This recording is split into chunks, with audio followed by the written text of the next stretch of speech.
What got me into it? Actually, sort of family trauma, because initially I went through some family difficulties which gave me the urge to run away.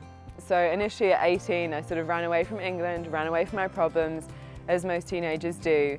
And then I ended up changing country every 2 to 6 months until I landed in Mexico, and I was teaching English and doing jaguar conservation work for the government.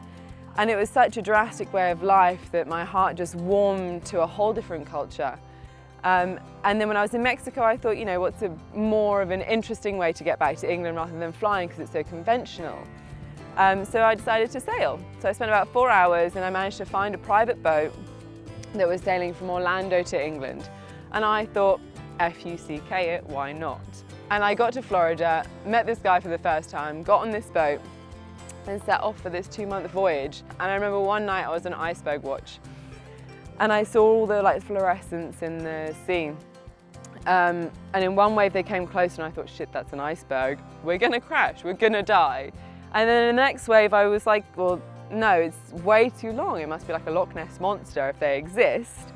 And then by the time it was next to the boat, I'd realized it was a dolphin, like swimming and stirring up all the algae to make this huge glowing trail.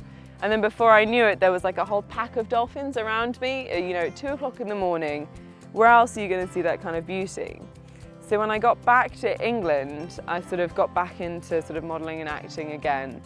And then by the time I got to my 22nd birthday, I thought, I'm tired of waiting for opportunities. I want to do something creative where I can tie in my passion of traveling with a career, which is where I harvested this little idea of cycling through South America with no money, because I believe that people are generous and people are kind, and that if you need help and if you genuinely need food or something very sincere, people will help you, especially the South American culture. So I want to do a mini expedition through England to see how the English culture will favour with it, and see if we're so reserved that we're going to shun people, or whether we as a nation are just as kind. And that pushed to an extreme, anyone can do anything, and that anyone can fulfill a dream and do something incredible.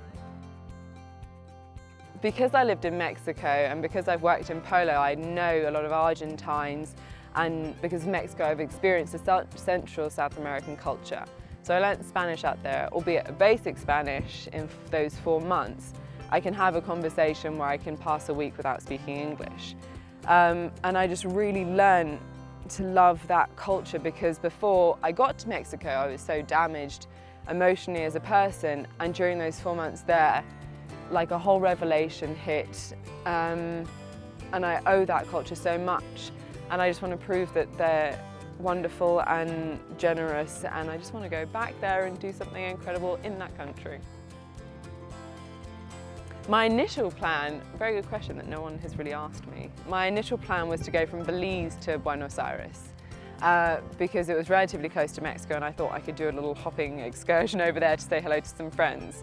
But then because of the Darien Gap between Panama and Colombia, it was too much of a sort of a hazard.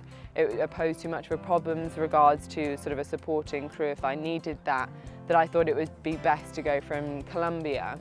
And I chose Barranquilla because it's got a port, so if I needed anything coming to Colombia, that could be easily done. And I also like the idea of Belize to Buenos Aires, or Barranquilla to Buenos Aires. I like the fact that there were 2 B's. But because of Ed Stafford, he has sort of initiated an idea in me to get a world first. So possibly I need to speak to Guinness Book of World Records and see if I can go from the most northern point in South America to the most southern, with no money and no resources to make it a bit more of an expedition than a documentary. So far my plotted route is 7,521 kilometres through the Andes, through parts of the Amazon, through sort of various desolate areas, through built-up ones, which all oppose their own individual danger. But my mode of transport will be by bicycle. This expedition is unique because I'm trying to be the fastest female solo cyclist to cross South America. with no money or no means of resources besides the basic Spanish language that I learned in Mexico, to help persuade locals to give me food. I'm not army trained, I have no SAS experience, you know. I am just a very feminine female crossing a country, trying to live off people's generosity and whatever plants or insects I can find. But it's an expedition from a woman's perspective.